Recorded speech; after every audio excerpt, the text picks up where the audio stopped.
गांव के बीचों बीच एक पुराना सा बाजार था। वहां एक छोटे से नुक्कड़ पर रामू चाय वाला की दुकान थी। रामू गरीब था, लेकिन ईमानदारी और मेहनत से अपनी दुकान चलाता था। उसकी चाय पूरे गांव में मशहूर थी। वहीं पास में ही हरिराम की किराने की दुकान थी, जो लालची और बेईमान था। वह हमेशा तौल में हेराफेरी करता और ग्राहकों से ज्यादा पैसे वसूलता था। रामू हर ग्राहक को पूरी ईमानदारी से चाय बना कर देता, जबकि हरिराम अपने फायदे के लिए लोगों को धोखा देता। लेकिन फिर भी हरिराम के पास ज्यादा पैसा था, बड़ी दुकान थी, जबकि रामू छोटी सी दुकान में ही संतुष्ट रहता था। एक दिन गांव में एक अमीर व्यापारी आया। उसने सोचा कि वह यहाँ कुछ पैसे निवेश करेगा और किसी भरोसेमंद इंसान को साझेदार बनाएगा। उसने पहले हरिराम की दुकान पर जाकर सौदा किया। हरिराम ने उसे दिखाने के लिए अपनी ईमानदारी का ढोंग किया, लेकिन व्यापारी उसकी आंखों में छुपे लालच को भांप गया। फिर व्यापारी रामू की चाय की दुकान पर पहुंचा। उसने चाय पी और रामू से कहा, मैं बहुत अमीर हूँ और चाहता हूँ कि तुम मेरी एक परीक्षा दो। अगर तुम इसमें सफल हुए तो मैं तुम्हें अपना पार्टनर बना लूंगा और तुम्हारी जिंदगी बदल दूंगा। रामू मुस्कुराया और बोला, मैं गरीब सही, लेकिन अपने उसूलों से समझौता नहीं करता। अगर आपकी परीक्षा मेरी ईमानदारी पर आधारित है तो मैं तैयार हूँ। व्यापारी ने रामू को एक पोटली दी और कहा, इसमें 10,000 रुपए हैं, इसे कल तक संभाल कर रखना। मैं कल आऊंगा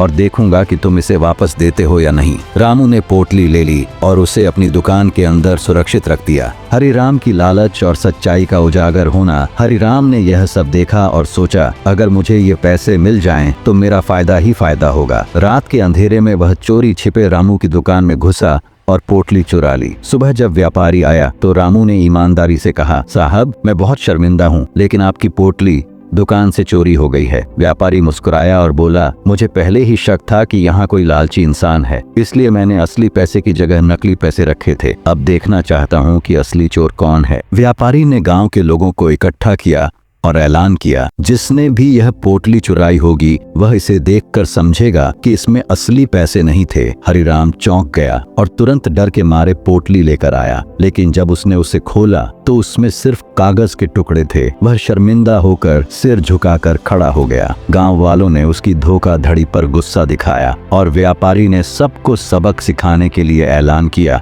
ईमानदारी सबसे बड़ी दौलत है। रामू गरीब होते हुए भी सबसे अमीर निकला। व्यापारी ने रामू को अपनी चाय की दुकान के लिए पैसा दिया और उसकी मदद की। रामू की ईमानदारी ने उसे जीत दिलाई, जबकि हरिराम की लालच ने उसे बर्बाद कर दिया। तो दोस्तों, ईमानदारी का रास्ता कठिन हो सकता है, लेकिन अंत में वही सबसे बड़ी सफलता दिलाता है। ऐसी ही वीडियो के लिए हमारे चैनल को सब्सक्राइब लो।